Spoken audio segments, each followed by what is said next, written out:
Phaaphaasota Oromiyaan muudeera jechuudhaan shaaruudhaan kan phaaphaasota haaraa muudee manni amantaa Ortodoksii Tawaahidoo muuduu isaanii yaadatama. Haa ta'u malee godinaaleen Oromiyaa keessatti argaman hundi isaanii duduudhaan diddaa geggeessaa jiru. Itti aansuudhaan ololli aartistii Qamar Yuusuf irratti geggeeffamu irratti Yaayyaa Bashir maal jedhe kan jedhu qindeeffannee isiniif dhufneerra. Akkam jirtu hordoftoonni Abbaa Broadcastii warreen maatii keenyan ta'in ammuma subscribe gochuun mallattoo bilbilaa tuqaa koomentii jalatti yaadaaf qabdannuuf kaa share gochuun hiriyoota keessan bu'aa geessisan affeerraa keenya.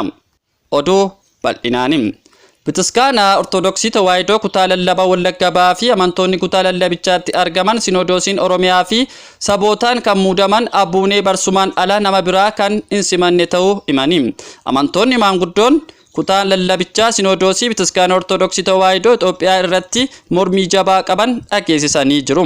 Kutaa lallabaa Wallaggaa fi amantoonni kutaa lallabichaatti argaman murtuu Sinodoosii Ortodoksii Tawaahidoo Itoophiyaa darbu kun hiika hin qabu jechuudhaan himaniiru. Bifuma wal fakkaatuun kutaa lallabaa Arsii Bahaanis mormii Sinodoosii Bataskaana Ortodoksii Tawaahidoo Itoophiyaa irratti qaban dhageessisaniiru. Itti aansuudhaan yeroo ammaatti qeeqa guddaarra kan jiru aartistii Qamar Yuusuf irratti namni siyaasaa kan ta'e Yaayyaa Bashir toora feesbuukii isaa irratti akkas jechuudhaan gad lakkiseera. Alaabaa abbaan kee dhiigaa fi lafeen bocee sitti kenne dhiigaaf lafee keetiin akka tiksitu bareechinee si beekna. Waa'ee alaabaa kanaa dubbachuuf immoo eenyumtuu siin ol amilee hin qabu. Alaabaa lafa buusanii alaabaaf sillee xiqqeessuu barbaadanii.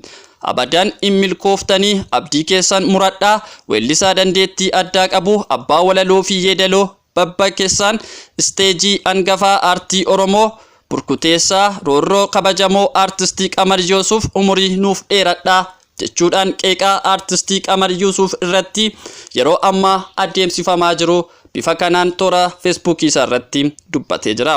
Itti aansuudhaan aartistii beekamaa fi jaallatamaa aartistii Habtaamuu Lamuu Ay Oromoo jarri kiiloo 4 qabachuu qabna jedhee maraachaa jira. Isin alaabaa lafaa kaasuu didde jettanii atukaaroo qabattu jechuudhaan toora feesbuukii isaa irratti gargadhiisee jira. Itti aansuudhaan Dr. Naafiyaad Abbaa Cabsaan akkas jechuudhaan toora feesbuukii isaa irratti gallakkiseera. Nama guddaa aartistii Qamar Yuusuf qaamaan yeroo jalqabaa wal agarree kan haasofne bara 2021 yookiin waggoota 2 duradha. Eebba kitaaba kiyya Fayyaa irratti ture.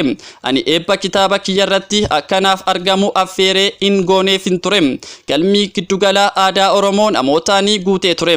Sagantaan jalqabne isteejii irra geggeessaan waltajjii otoo haasaa jiru gidduun hirmaattonni sagantaa iyyaan yeroo ofirra galagalee ilaalu Qamar Yuusuftu galma keessa ol seene. Baay'een gammadee na dhibesim. Sababni isaa Qamar Yuusuf aartistii Oromoo jabaa hedduu dinqisiifadhuu fi jaalladhudha. Kan na dhibe ammoo namoonni bebbeekamoo hedduun sagantaa tokko irratti affeeramanii malee hin dhufanim. Affeeramaniis hin dhufanim. Kanaaf isa ani otoo affeeraa hin godhinii fi dhufettuu sapiraayizii na godhe sagantaa eebba kitaaba kiyya miidiyaa hawaasummaa irratti argee akka dhufee fi akka na hordofuu baay'ee na jaallatu natti hime. Qamar sagantaa jalqabaa kaasee hordofee ijoolleen qophii bohaartii fi bashannansiisoo yeroo dabarsan kolfa gammadaa ture. Kitaaba kiyyas gatii guddaan bite. Achumaan akka gara biyya alaa deemaa jiru natti hime gara xumuraa jala na geggeessee naan jedhe. Anis galma keessaa isa baasee daqiiqaa muraasaaf dhaabbannee haasofne. Ani akka ilmoo kiyyaatti si ilaala. Kitaaba fayyaa kana maxxansuu keen hojii guddaa hojjette. Dhaloonni ammaa kun dhaloota Atis jabaadhu hojii gaarii hojjechaa jirtu itti fufi naan jedhe. Na hammatee nagaanatti dhaamee deeme. Kabajaa fi jaalala inni addatti namaaf qabu hedduu isa kabachiisa. Kabaja argadhu adeeroo ilma kee Naafiyaad Geeturraa jechuudhaan toora feesbuukii isaa irratti gallakkiseera. Egaan kabajamtootaa fi jaallattoota Eebbaa Broadcastii qopheessinee qindeessinee kan siniif dhiyeessine kana fakkaata kan sinfaana ture an Eebbisaa Taakkalaati.